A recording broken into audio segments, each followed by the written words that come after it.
আওয়ামী লীগ সরকারের আমলে সাভারে রানা প্লাজা ধস হয়েছিল। আর রানা প্লাজা ধসের সময় তখন বাংলাদেশের স্বরাষ্ট্রমন্ত্রী ছিল জাহাঙ্গীর আলম নামে এক ব্যক্তি। হ্যাঁ, তো এই ভদ্রলোক তখন রানা প্লাজা ধস হলো পরের দিন মিডিয়ার সামনে বলল কি, যেটা কোনো প্রাকৃতিক দুর্যোগ বা অন্য কোনো বিষয় না, ওইখানে জামাত শিবিরের লোকজন যাই বিল্ডিং ধাক্কা দিয়েছে, ধাক্কা দিয়ে এরপরে হেঁটে ভাঙ্গা লাগছে। এই কারণে আওয়ামী লীগের অনেকেও তাকে বলতো মখা আলমগীর। হ্যাঁ, মখা আলমগীর বলা হইতো সেই স্বরাষ্ট্রমন্ত্রীকে। ঠিক আছে, তো এখন কথাটা কেন বলতেছি, এই উপদেষ্টা সরকার আসছে 9 মাস হয়ে যায়। এই 9 মাসই বাংলাদেশের সাবেক মহামান্য রাষ্ট্রপতি আব্দুল হামিদ সাহেব দেশেই ছিলেন। তো গতকালকে রাতে শোনা যায় তিনি দেশ থেকে বিদেশে চলে গিয়েছেন তার পরিবারের সদস্যদের নিয়ে।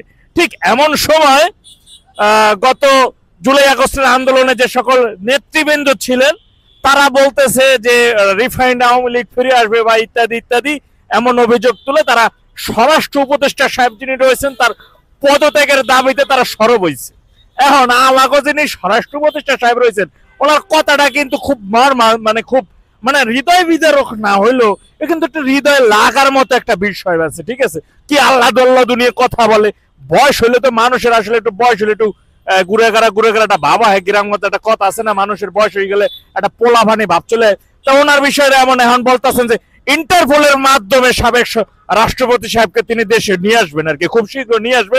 সুতরাং যারা তার পদত্যাগের দাবিতে রাস্তায় নামতেছেন আপনারা আপাতত নাকে তেল দিয়ে ঘুমান। অতীব তাড়াতাড়ি আমাকে স্বরাষ্ট্র উপদেষ্টা সাহেব তিনি রয়েছেন অত্যন্ত প্রতাপশালী ব্যক্তি, তিনি অত্যন্ত পাওয়ারফুল একজন ব্যক্তি এবং শরীরে তার যৌবনের সেই জোর সেই ক্ষমতা আছে। খুব তাড়াতাড়ি তাকে ইন্টারপোলের মাধ্যমে দেশে নিয়ে আসা হবে।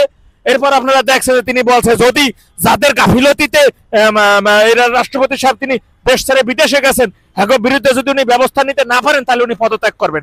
জানেন আমাকে বাংলাদেশের ইতিহাসে কিন্তু একটা বিরল ঘটনা যে গভীর রজনীতে সংবাদ সম্মেলনে আসেন, দেশের কোনো অপ্রীতিকর ঘটনা ঘটলে সেইগুলো আইসা তিনি সুন্দরভাবে সাজাই গুছিয়ে এপিএস সাহেব যেটা শিখাই দেন যে সবকিছু আওয়ামী লীগের উপর দায় দিয়ে দেন যে আকাম আওয়ামী লীগ করছে। ঠিক আছে, তাই গভীর রজনীতেও তিনি সংবাদ সম্মেলনে আসেন আর কি, অর্থাৎ তিনি দেশবাসীকে জানান দেন যে তিনি অনেক গভীর রজনী পর্যন্ত জেগে থাকেন, উনি ঘুমান না, দেশের জন্য দেশের মানুষের জন্য উনি একজন অবিসংবাদিত নেতা আর কি। ঠিক আছে, তো যাই হোক উনি যেহেতু আশ্বাস দিচ্ছেন যে অতীব শীঘ্রই মহামান্য রাষ্ট্রপতি যিনি ছিলেন সাবেক রাষ্ট্রপতি মোহাম্মদ আব্দুল হামিদ সাহেব দেশ থেকে সাম্প্রতিক সময় যিনি বিদেশে গিয়েছেন তাকে খুব রিসেন্টলি তাকে ইন্টারপোলের মাধ্যমে দেশে নিয়ে আসবে আমাকে অত্যন্ত প্রভাবশালী ব্যক্তি স্বরাষ্ট্র উপদেষ্টা সাহেব। এখন ওনাকে আগের স্বরাষ্ট্রমন্ত্রীকে তো মখা আলমগীর বলা হইতো, ওনাকে কি বলবেন আপনারাই ভালো জানেন, আমি এই বিষয়ে কিছু বললে এবার আমার দোষ হবে। আসসালামু আলাইকুম।